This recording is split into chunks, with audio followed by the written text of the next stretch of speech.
Allora, buongiorno a tutti. Good morning everyone and welcome to this Trench Crusade panel. Thank you for being here. I hope you find it interesting. But above all, I want to thank the guests and introduce them. So please give a big round of applause for Tuomas Pirinen, the game legend in life.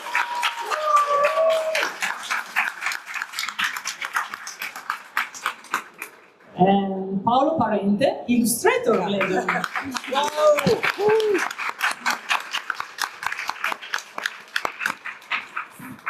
And of course the UniNerd team, Giulio Pengo, who was the panel with me. Matteo Mazzucato. And Giovanni Cornara, the sniper role, who translated the game into Italian, and Marco Molo, from the Bivacco Vicenza, who is giving a great contribution to the tournament side. Without wasting any time, let's start with a presentation by Tuomas about the project listed at it, then an interview with the guests, and then there will be some time for questions from the audience. Okay, so I am hoping most people know at least something about Trench Crusade, so I'm not gonna go through and tell what the game is. I'm here to talk about the game design side of it. It's the how the game was designed and why those decisions were taken. So, but before we start, to me it's very important that you must have principles. Before you start making a game, it should be clear to you, it's the what's the area, what are your morals, is the how do you approach the game. So we had a couple of rules we wanted. We want no fear of missing out. So anything we can, we will always make available to fans all the time. It is very common trick nowadays in game industry to do force limited runs to try to squeeze money out of the players. I never want to do that. We won't. We will always be miniature agnostic, so you don't have to buy miniatures from us. I think this is good for us because it forces us to make miniatures that are so high quality, you want to buy them rather than us saying, sorry, but you can't come to our events or tournaments if you don't buy our miniatures. So that keeps us upping our game. And we will always have our rules available online for free. Again, the same reason, we want to make so good books that the people buy them because they want to buy them rather than us forcing them to buy the same book with little changes over and over and over again. And no AI. You can see here a beautiful real wood cut. That's a lino cut, it is not digital, where the angel of art is driving the devil of AI out of gaming. Beautiful. Victor's best work. So, I'm going to talk mainly about game design because it's my discipline, but maybe Paolo can put some words on when we talk about the art, because I'm not an artist. So, let's look at it. If you're making a miniature game and you want to be successful, and I mean successful as in you'll have a lot of players and you can make a living out of it, because I'm a professional game designer. Miniature hobby is expensive, so it's very hard to start a new one if you are not sure that the game is going to last. So that's why you don't get many players even trying new systems, because if they're miniature wargamers, they're usually set on a system. They've invested a lot of time and money learning the rules, buying the models. Tough to try something else new out. And even if somebody is willing to look at the game, you have like a couple of minutes that you have to convince them that this game might be worth of your time. You can market games, but for those who are not in the industry, marketing is the most expensive thing you can do. Making miniatures, hiring designers, artists, all this is super easy. Spamming ads on your Facebook stream is super expensive. So it's very hard for a new game to get off because you don't have tens of millions of euros in your bank account. So how I approach this is that we need to lower the barriers of entry. So I wanted to get as many people as possible to be able to play the game. And that meant taking a number of design decisions. So I wanted that if you read 2 pages of rules, you can play the game. Yeah, there are other things, but if you know those 2 pages, you can play Trench Crusade. Everything else you can refer on the fly but you basically know the game.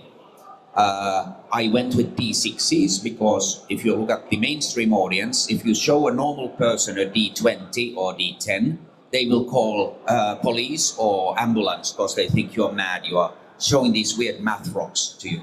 It makes no sense for most people. Making it miniature agnostic meant that we didn't have to also produce a huge range of miniatures before we get people to try it. They could use any models they already have in their collection. Keep the rules free all the time, so it's again very low barrier of entry. You don't have to give us any money to try it. And campaign focus means that when you finish one game, you're already thinking about the next one.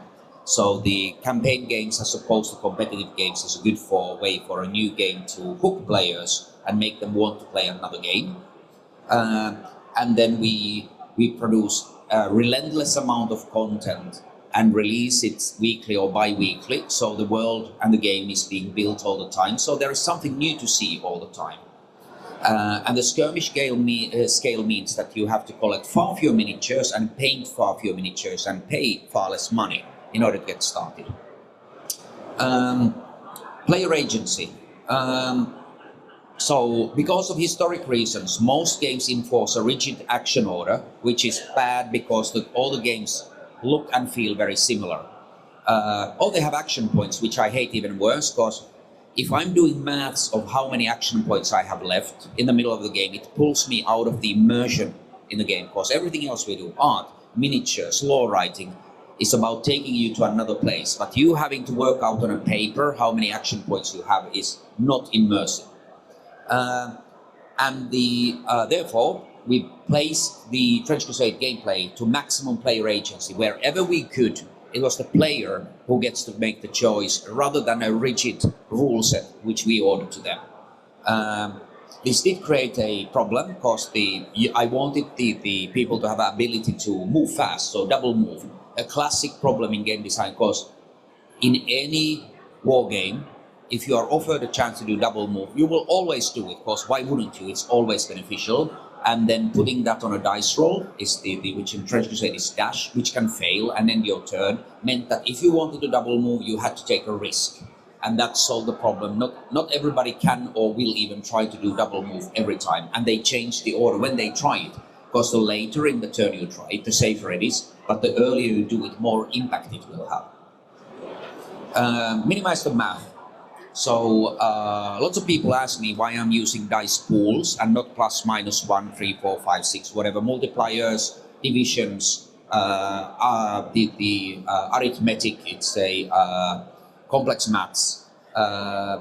So dice pool is easy. You just say, I have 2 dice and I add dice or deduct dice from it, is the unrolled, and pick either 2 highest or 2 lowest, sorted.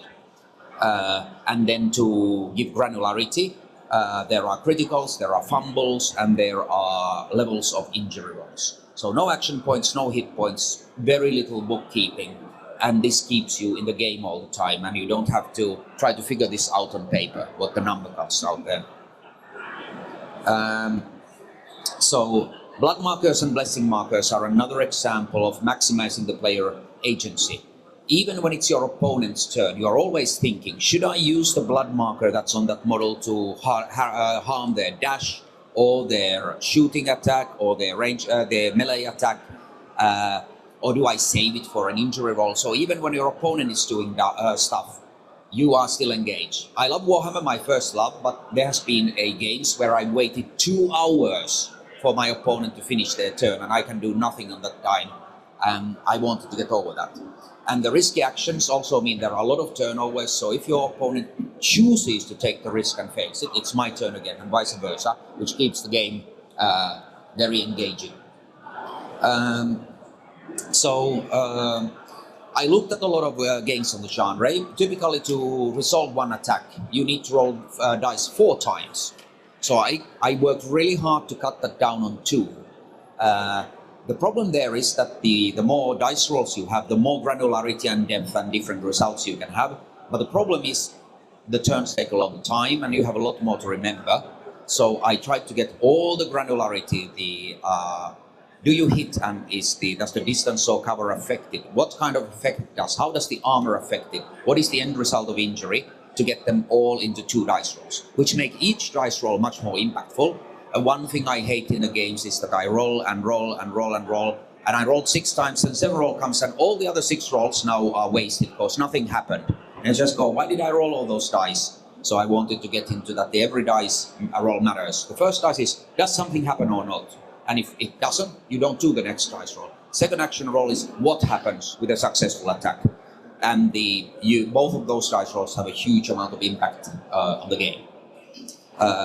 Dice pool gives me a very different mathematics. 2d6 7 succeeding gives me a very nice bell curve, so I can control the probabilities much more easier than with a d6 adding 1, 2, 3, 4, 5, 6, whatever.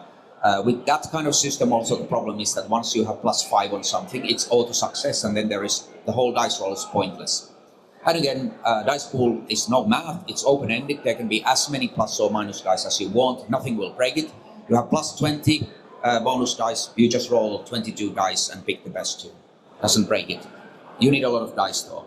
And D6s are universally understood because everybody knows what D6 is. I don't have to explain it. 45 minutes of games I found is a sweet spot. A lot of people would disagree. I already mentioned a legendary game called Campaign for North Africa, where just setting up the game takes 20 hours. Average game is estimated to take 1,600 hours. And those of you who know maths know that on the average to play one game of Campaign for North Africa will take 20 years of playing time if you play it every week, quite religiously. Nobody's ever finished that game. I think 45 minutes is better than the 1,600 hours. But again, people have different tastes. But why I did it was that to get that, I limited the size of the warbands numerically. In the beginning, it was open-ended. People came to play with a very cheap models. They had 30 models. It took forever, so I limited the warband size. I cut the scenarios down usually to 4 turns to resolve the battle, to keep the games faster. And a classic problem with games are the secondary objectives or bonus objectives. And the problem with most designs is that they give you victory points, which means that you have to do them if you want to win. They are not optional, because if you don't do them, the opponent does them and they will win.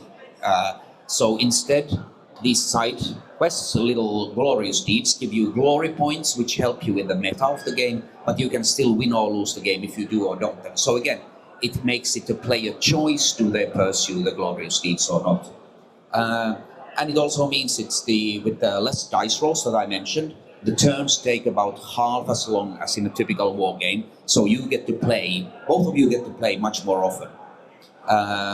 And the moral checks make sure that it's very difficult to totally wreck your warband, because if your warband is totally busted, you might end the campaign and all your friends will be glum because they have nobody to play against you, which I also added later because people still did it. I added the reinforcement, but more on that later. World and lore. Tolkien is my ultimate literary hero, and I'm not going to read this whole thing because there are all these questions. But basically, he says if you try to explain everything in your mythology, in your fiction, you end up with killing your world. Because if nothing is a mystery or secret or myth or doesn't have multiple explanations, the world is boring. You're basically talking about a solved problem. You want to create a world which engages the imagination. It's also important for an artist. So if I describe a character to somebody like Paolo to do it, if I tell them exactly what their buttons look like, what their belt looks like, how their face looks like, what color their eyes is, there is no room for him to create anything. So you do not want to explain everything because then you need to leave room for the creativity of other people and not just try to do everything yourself if you're the designer. So don't explain everything. That doesn't mean that nothing is true or real. It is just that imagine yourself being dropped into a world like Trench Crusade. You wouldn't know everything. You'd go to Rome and see that the St. Peter's Church is fortified fortress. What's happened? I don't know. I want to see. So you describe what you would discover. Because we don't know, if one of us now went to Timbuktu, we would not know every building, all the history, the language, everything. We would approach it as a traveler. This is how I wanted to approach the description and the world building of Trench Crusade. Remember that terra incognita is much more exciting than a place you already fully know. That's why we always go and be tourists. We want to see something that we haven't seen. And only give the details that you need to tell the story you're telling, and leave closed doors for imagination. If you leave a mystery, you can later on come and open that door and describe what's inside. And then you tell everybody that you already, in the beginning when you made the closed doors, you already figured it out then. So you basically lie and everybody thinks you're very clever. So you can see here a good example of Mike's artwork. Why are the servants headless? Why does the knight have this black hole on in his chest where this black liquid comes out? Why are the bull-headed godhead crying black blood? Why does he have the Catholic reliquaries on his shoulders? These are all symbols and the mysteries that they engage the player's imagination. They want to know more once they see a picture like this. Use unreliable narrator. If you as a designer just claim you know everything and describe everything from that point of view, you leave no room for the imagination of your customer. Again, unknown is far more evocative, and unreliable narrator allows you to have multiple viewpoints. If you read history, any battle, you read the description from one side and from the other. Usually both sides claim they won, and they explain why they won. And quite often what they say is true. Like they describe, we won this engagement or this duel, and therefore we won the whole battle. And then the historians have to try to figure out that who actually benefited more from the battle. But most of the battles, if you read histories, both sides make very good claims that they won. There are actually very few decisive battles. In fact, most of the battles in human history have been won by parasites. Most armies, we never hear this, but they come out of a gate and there is a little insects that infect everybody, and the army goes down, and they never get to battle. But they never tell that in history. But that's what happened most of the time. Real world has been a huge resource for Trench Crusade. It means a lot to the audience, and I don't have to explain what bolt action rifle is. Everybody knows it. If your fictional world has a gun that's a water balloon and a banana and a couple of eyes, it can be very creative, but nobody can figure out that why does this gun work? It's what does the banana do? And so probably better not answer that one. And the one fun thing is that whenever we have this big map, when we go our stand, we have the world map. Everybody always goes and checks what's going on at home. Everybody wants, because it's a real world, they want to know what's going on. There was last year, there was a couple of guys from Venice who came to me, and they were really sad because they saw Venice being destroyed. And don't worry, it's just a story, it's not real. It was super funny. Genoa is very happy for got rid of the bastards. But you see that's the power of the alternate history, that people already care about the real world because it's our world. Dopo Bologna e tutto il resto. A lot of games tend to focus on United States and the Western Europe alone. But there is more than that in the world. There are rich traditions, cultures, myths all around the world. Most of the game companies don't dare to touch them.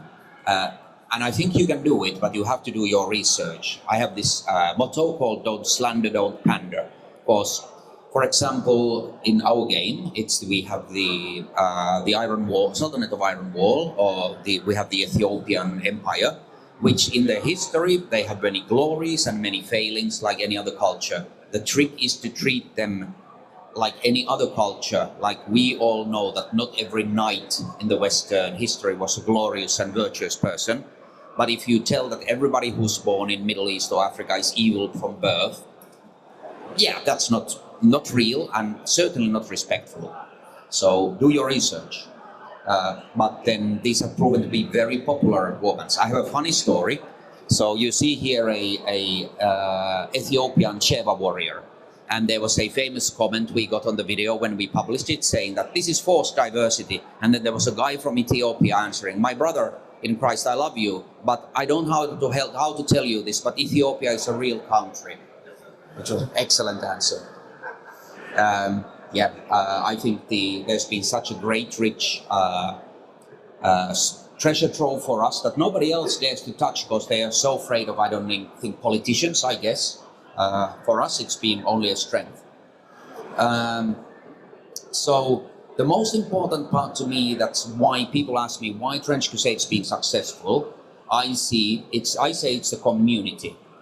Community does every day more content than us creators ever do in the entire duration of the game. There are so many more people in the community. If they are engaged, if they do run tournaments, they do characters, they paint models, we will never come anywhere close to this. We can only be guides, like anything I write or Paolo draws, is sort of, look, you could do something like this yourself, because the whole point of this hobby is for you to be creative. We cannot come to your home and paint all your models and draw pictures. I mean, look at these wonderful posters that this fine lady here has done. We didn't come up with these. This way, the game inspired her to do these.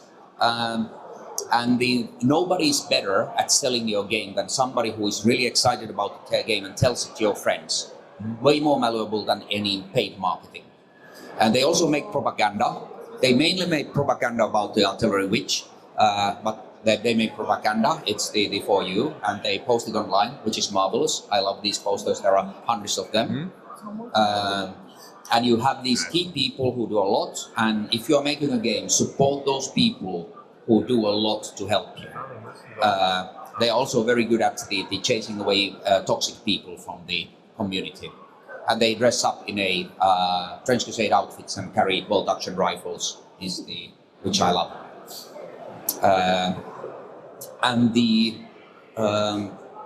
We've actually taken quite a few things that the community has come up with and put it into the game with the permission of them. For example, the trench ghosts are very popular, but they were not done by me or anybody in the team. They were done by a fan, actually a young man who takes care of John Blanche now that he's ill and helps him. He came up with them, and we were so impressed by the idea that we asked him, can we have it in the game? And he said yes.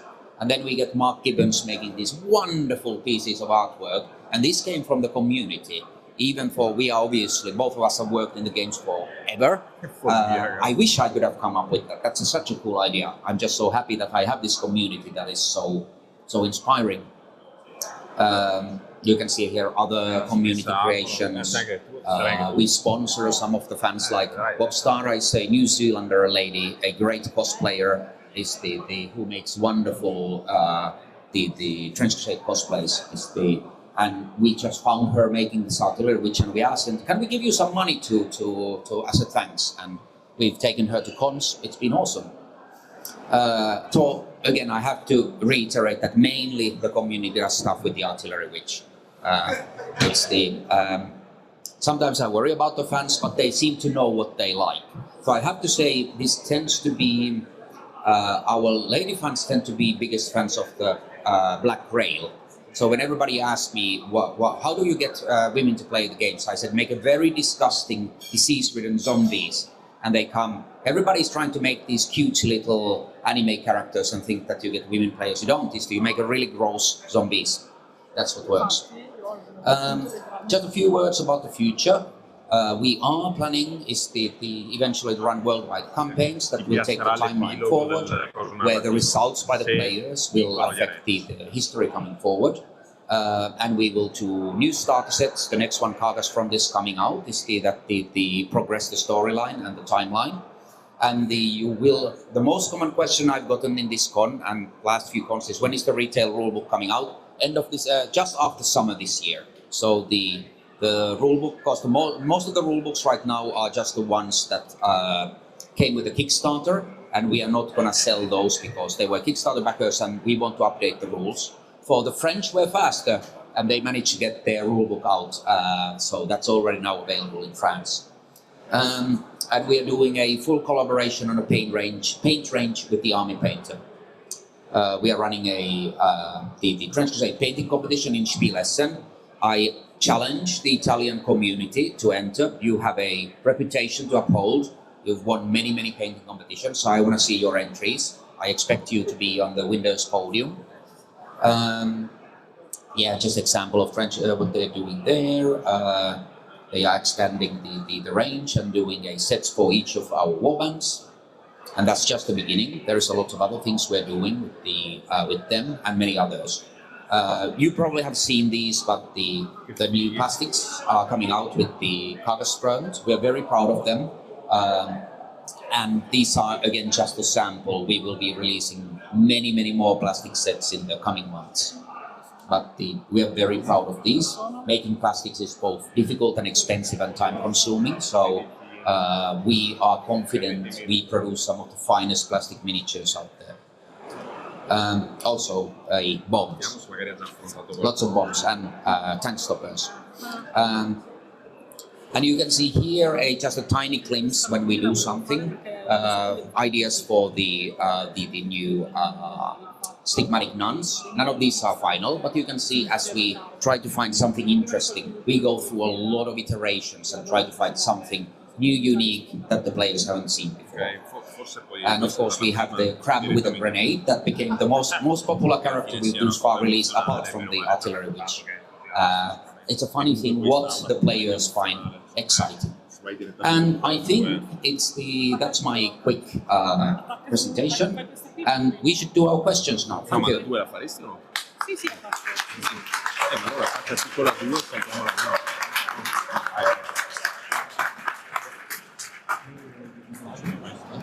Yeah.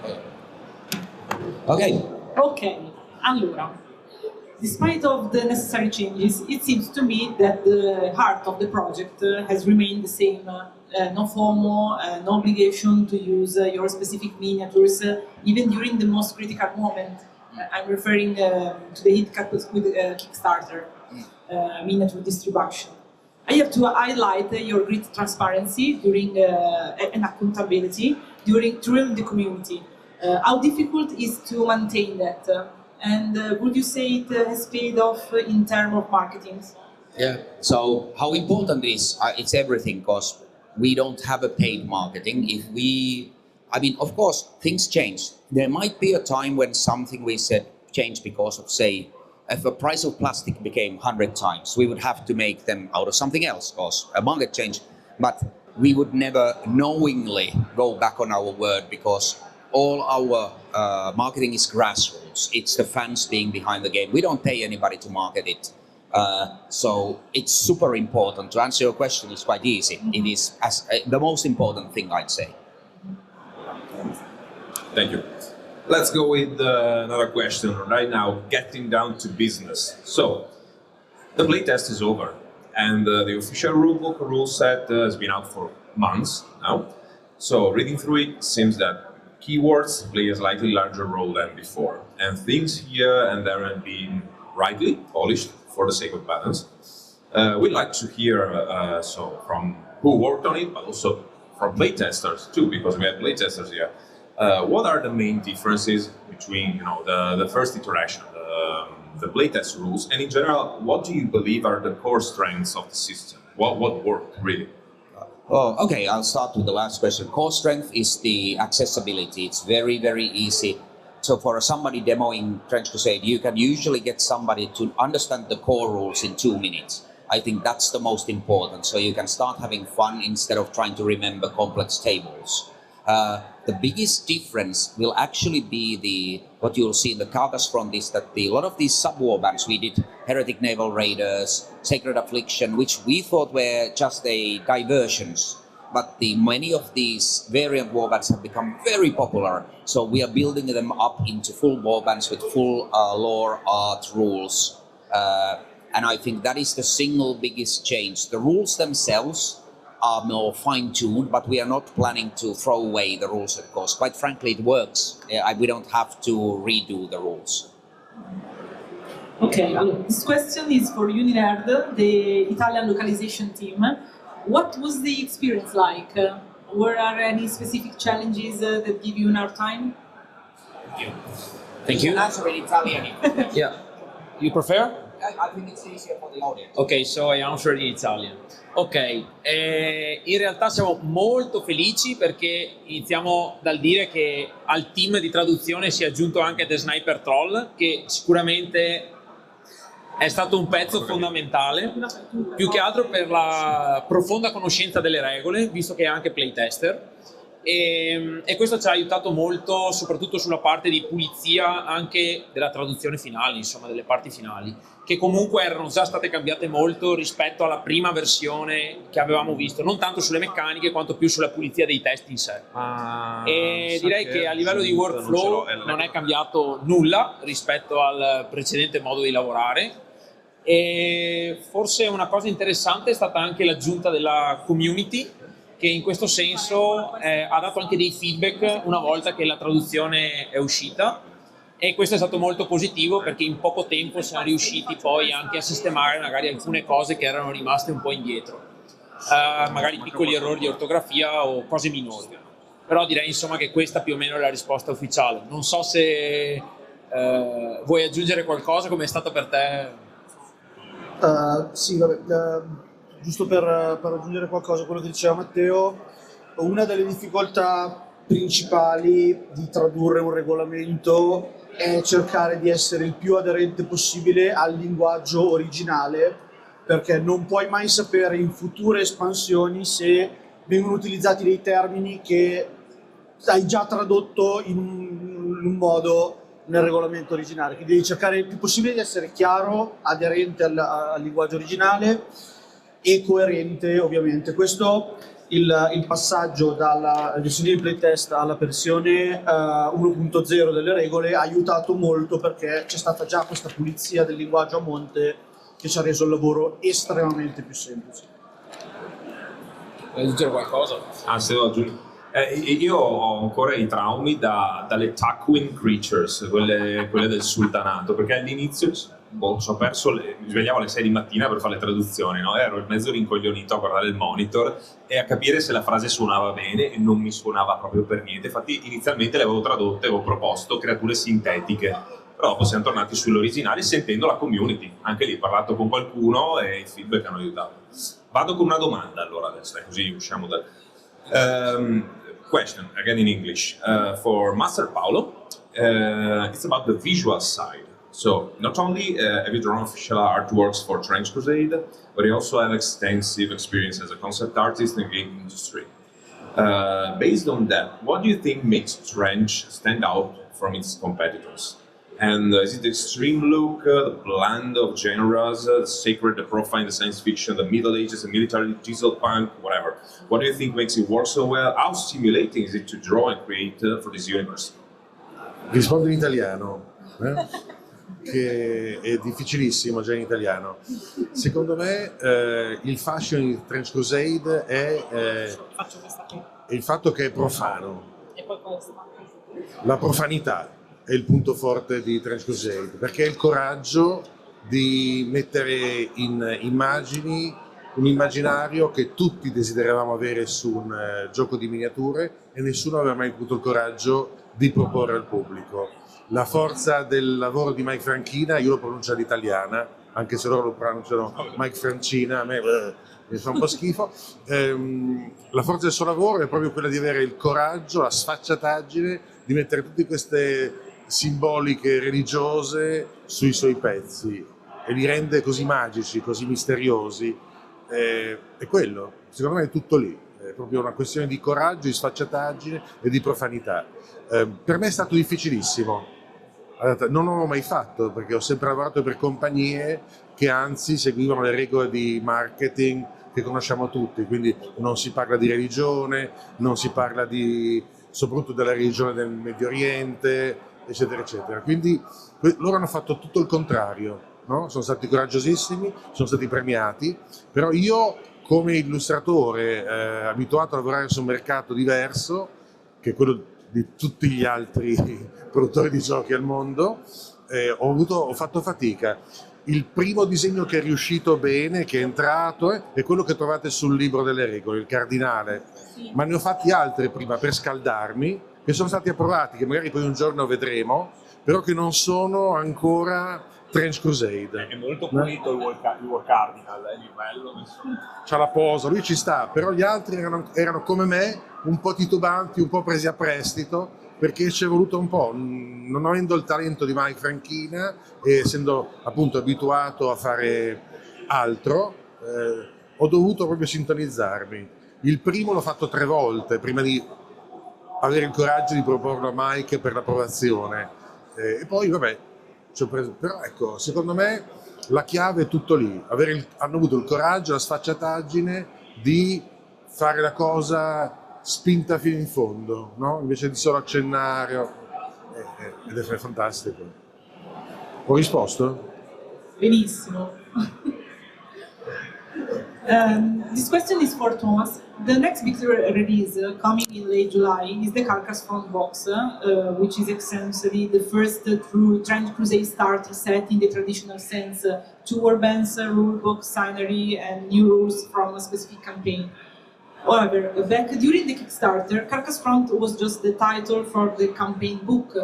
And how did it evolve, and what led to the choice of the Heretic Naval Forces and the Pilgrim of the Consecrated Fiction? Yeah, well, why we went with the box was that simply the Kickstarter was so successful that we could afford to do a full plastic miniature range, a hardcover book, and a terrain. Hire an entire team to work on it. I'd rather offer more than less.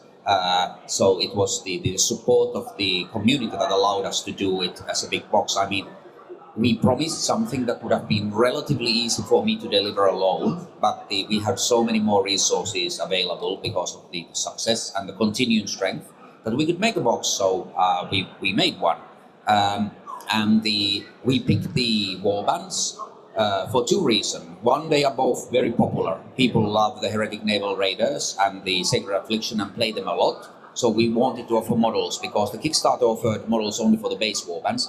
And we also did not want to do the base warbands and to not invalidate the existing STL files, but we didn't want to bring new ones when we just brought them for the Kickstarter backers. We wanted to respect the people who paid to get the original models, so rather than duplicating them, we wanted to do something else, and those 2 variants have been extremely popular among the player base, so they were a natural choice. Okay. So one last question before a Q&A moment, let's say. Okay, a question asked solely in the hope of catching an exclusive spoiler. Will there be other themed boxes like Carcass Front, perhaps with different warbands? What surprises can we expect in the near future?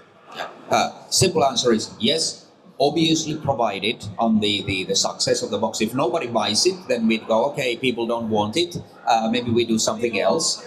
But the plan is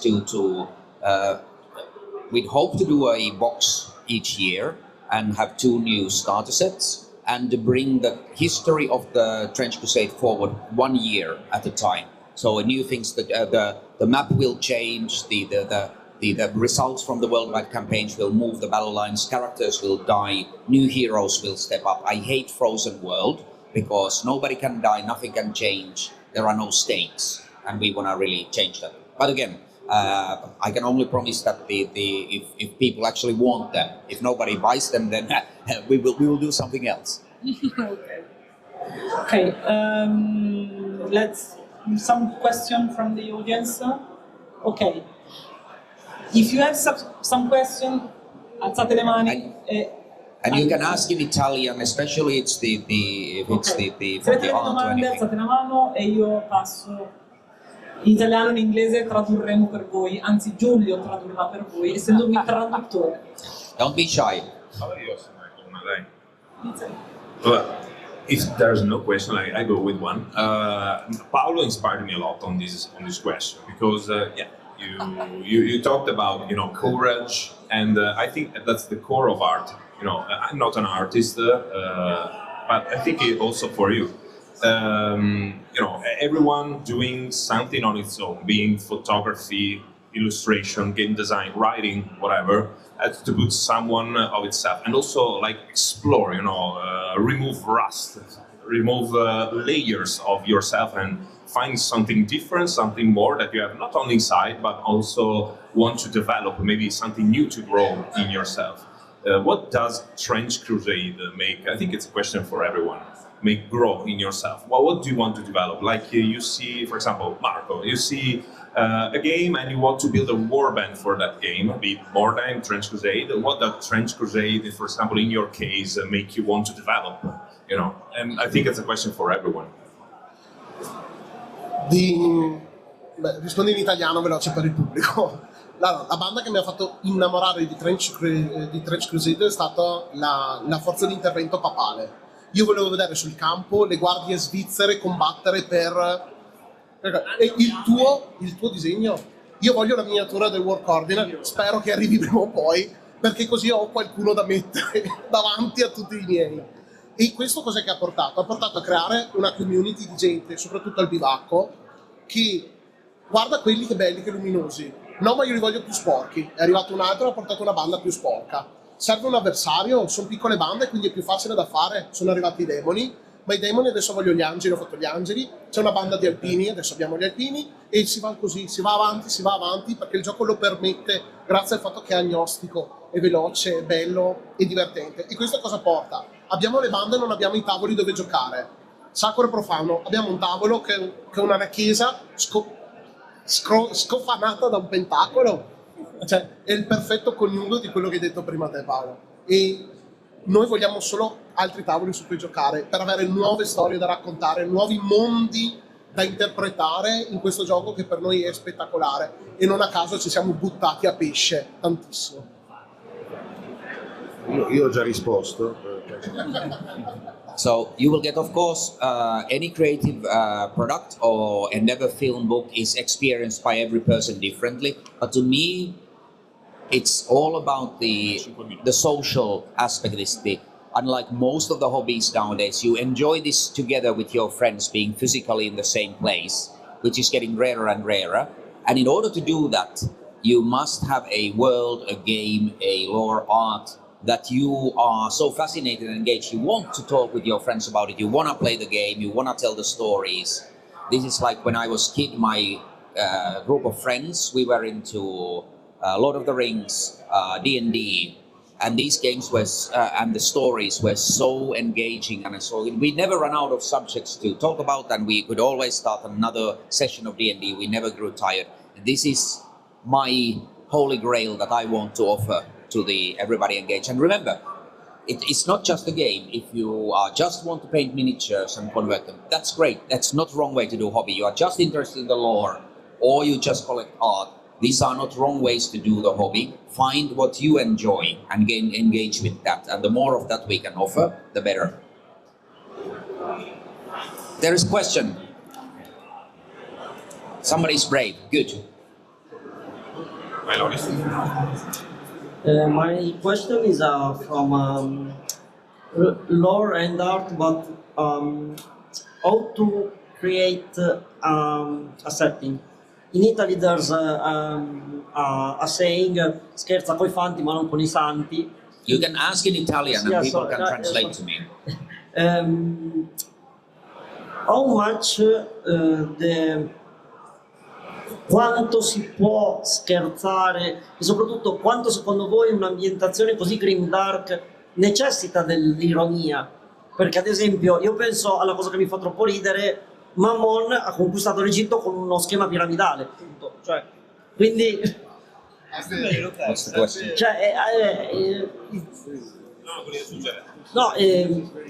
cioè sì, quanto serve il lato leggero per far apprezzare un lato pesante, l'ironia, lo scherzare. How much does it help to fulfill these cities? Yeah. Okay, so the aspect of humor and irony, I know that it's an Italian term that maybe isn't in English. So instead of us doing very slapstick comedy, which I also love, like in Warhammer, orcs are like really funny, and that's on purpose. On us, the humor comes maybe on a stuff like the wars of triclavianism. So that while the hell is attacking Earth, the humans, the faithful, are killing each other because they disagree on how many nails the Christ was killed with. Was it 3 or 4? And the hell is going, they are completely mad. They are even more mad than us. That instead of fighting us, they are killing each other. Or the space program that starts in the 1800s is what is the church doing? Why are they starting a space program in the middle of the war? So the humor is different, but it is there. The Trench Crusade isn't funny in the same way like Monty Python is on its core. So the humor comes more on the fringes, like the crab with grenade. That's not necessarily a focus of Trench Crusade, but us including it, we are winking to you that yeah, we can do funny stuff too, and the life often is funny even when it's grim. So you could maybe talk on the art side, because you also add often like humorous details on the art. Ok, no, abbiamo capito che c'è anche dell'umorismo e mi dice che nei miei disegni ogni tanto io inserisco un qualcosa di divertente, ecco, evviva, no? Però ha risposto già lui.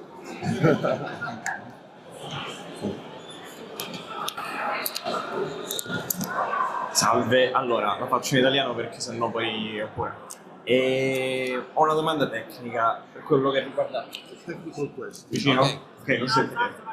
Ok, ho una domanda tecnica più che altro per quello che riguarda casomai delle implementazioni sull'app, siccome ho notato, cioè poi io ho tantissime partite, però comunque ho notato che date dei continui aggiornamenti, casomai se ci fosse un'app poi che riusciva a seguire più la campagna, siccome ci sono diversi scenari di campagna che evidentemente hanno bisogno ancora di correzioni, quindi casomai se si possa seguire meglio, per esempio con cose come i glory deaths, che sono un po' difficili da seguire in partita, casomai già se si le prime partite sono un po' più difficili da seguire, quindi se c'è qualcosa, un'implementazione su app futura che si pensa di fare, oppure comunque alcuni scenari che vengono corretti, per esempio Dragonante, che potrebbe, non lo so, essere corretto in futuro.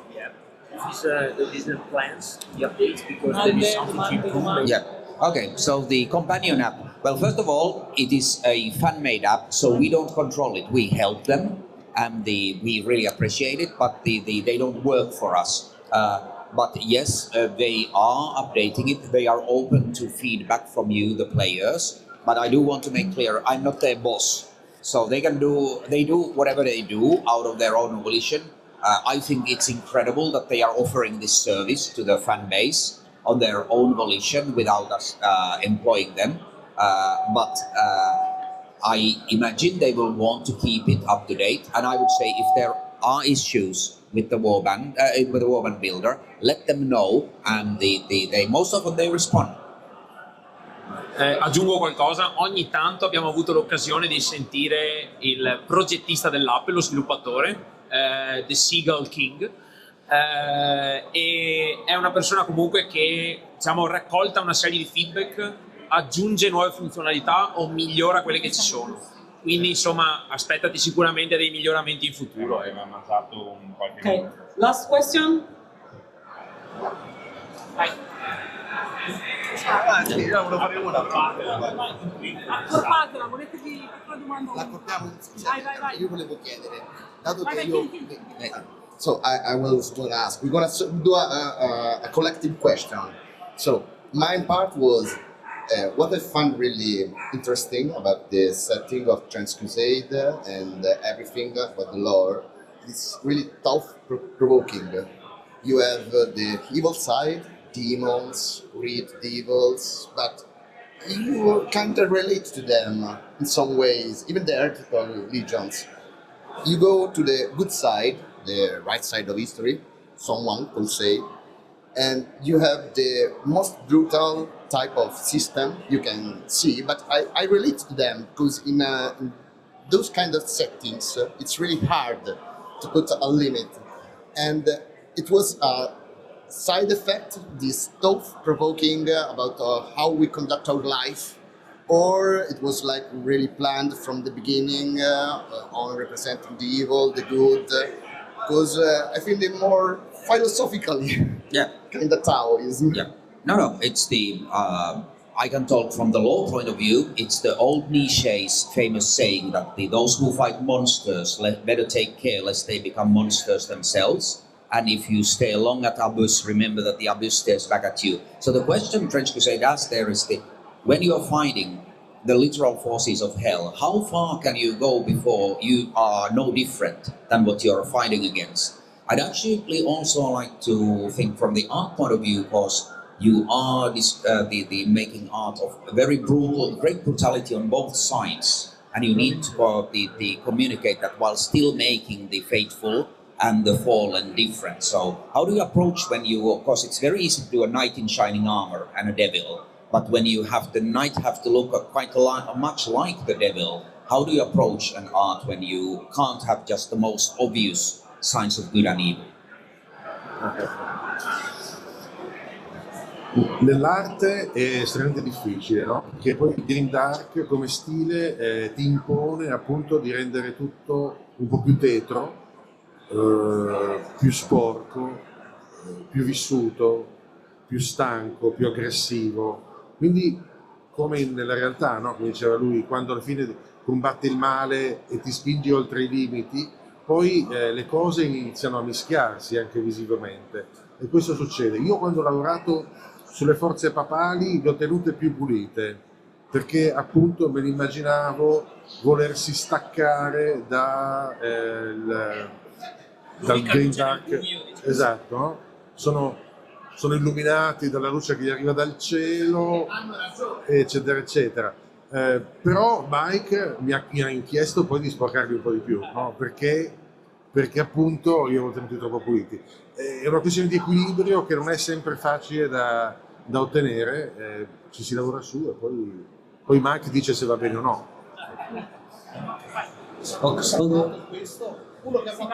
Okay, Lord question. It doesn't start as a Lord question, but is a Lord question.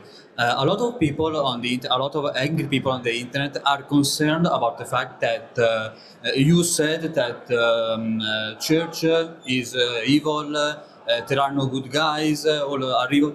I don't care about the opinion of these people, but I care about your vision about this war. Like how evil are the demons, like they're naturally evil, and the heretic side, I mean, they live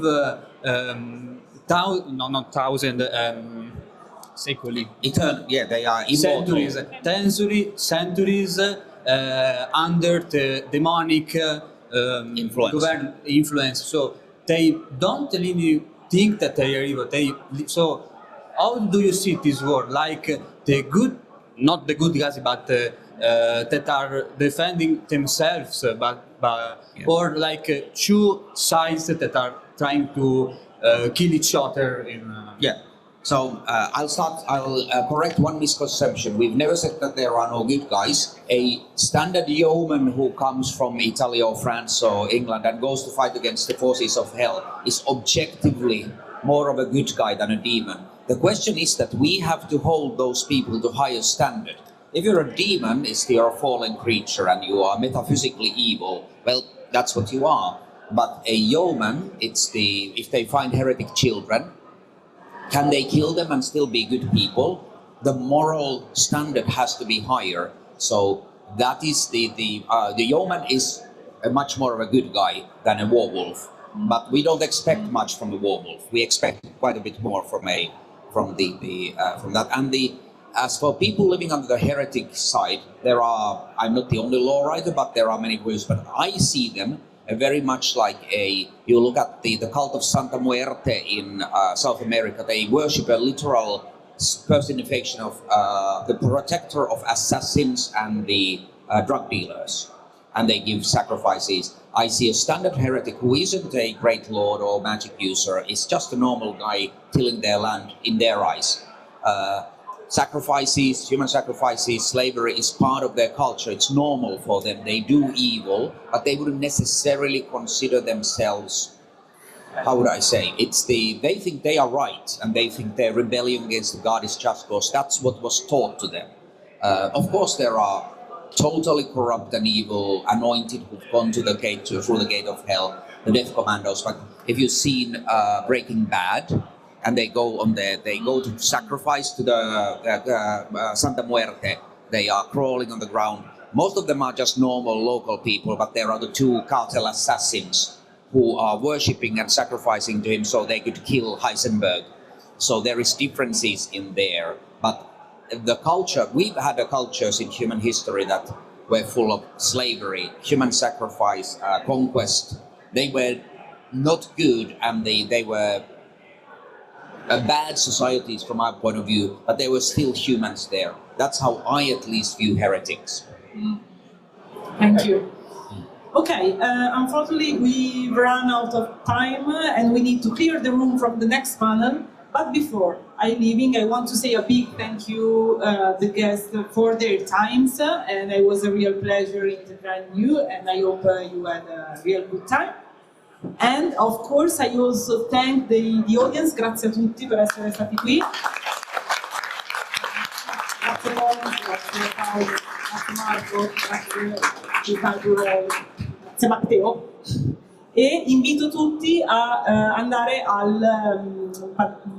nello spazio, nello stand di Trench Crusade, che è qui vicino, proprio uscendo dritto per dritto.